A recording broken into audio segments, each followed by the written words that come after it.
آپ اللہ کے وہ ولی ہیں، حضرت اقبال اللہ تعالیٰ کے وہ ولی ہیں جن کے آگے سے پردے ہٹ چکے ہیں۔ حضرت اقبال وہ بھی دیکھ رہے ہیں جہاں میری اور آپ کی آنکھ نہیں پہنچتی، جو ہم نہیں دیکھ سکتے حضرت اقبال دیکھ رہے ہیں۔ ان کو یہ مقام کس طرح سے ملا؟ عبادت سے، راتوں کو سجدے کرنے سے، اللہ کے حضور گڑ گڑانے سے۔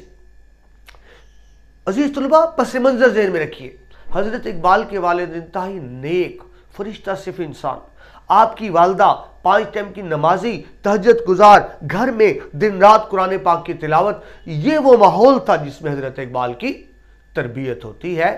تو اقبال کائنات کے رازوں کے واقف ہیں۔ یہاں ایک خوبصورت شعر ذہن میں آیا، حضرت اقبال کے آخری 2 اشعار جب اس دنیا سے وصال کرنے لگے ہیں تو ان کے شعر سنیے محبت سے، عقیدت سے۔ فرماتے ہیں، نسیم از حجاز آیت کے نہ آیت، سرور رفت آباز آیت کے نہ آیت، سرآمد روزگارے ای فقیرے دگر دانائے راز آیت کے نہ آیت۔ ان اشعار کے ساتھ ہی علامہ اقبال کا وصال ہو جاتا ہے۔ یہ آخری الفاظ تو آپ منہ سے نکلے، مختصر وضاحت کر دوں۔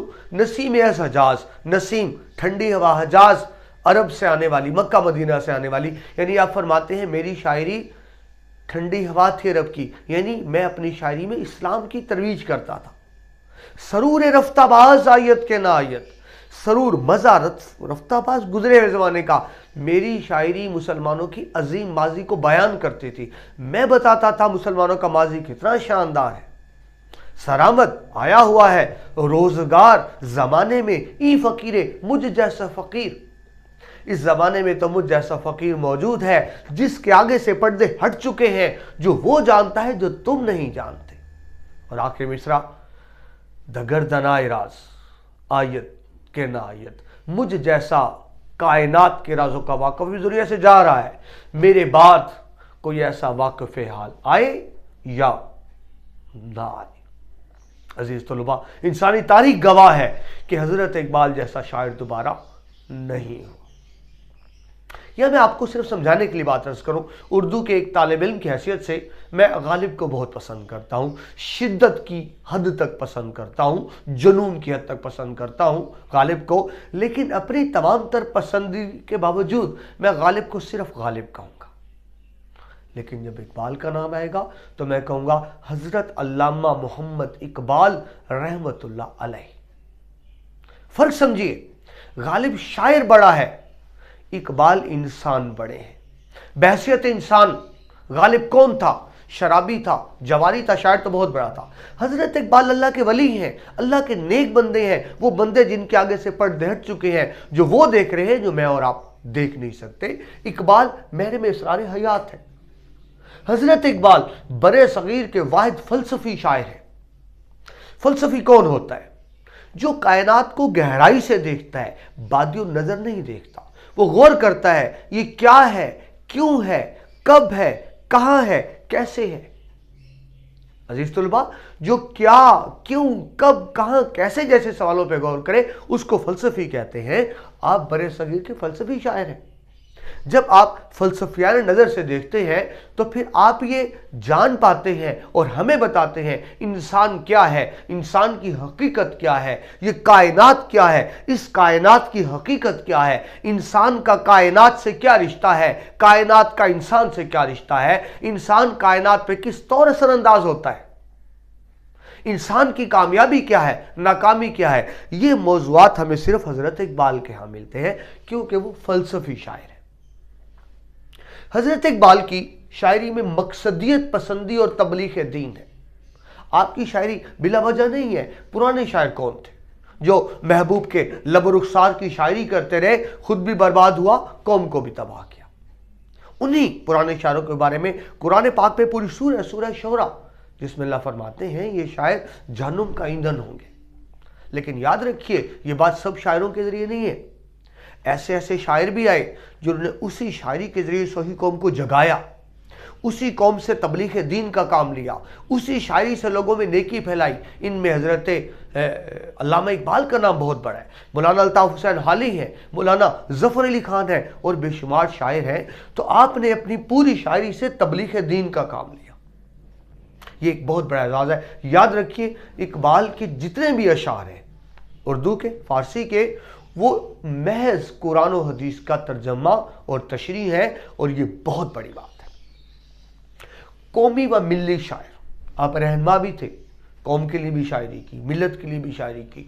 قوم کو خواب غفلت سے جگانے میں حضرت اقبال کا بہت بڑا کردار ہے۔ اگر حضرت قائد اعظم قوم کے سیاسی رہنما ہے تو یاد رکھیے علامہ اقبال ملی اور فکری رہنما ہے۔ آگے بڑھیے، فلسفہ خودی کی اہمیت اور مدارج۔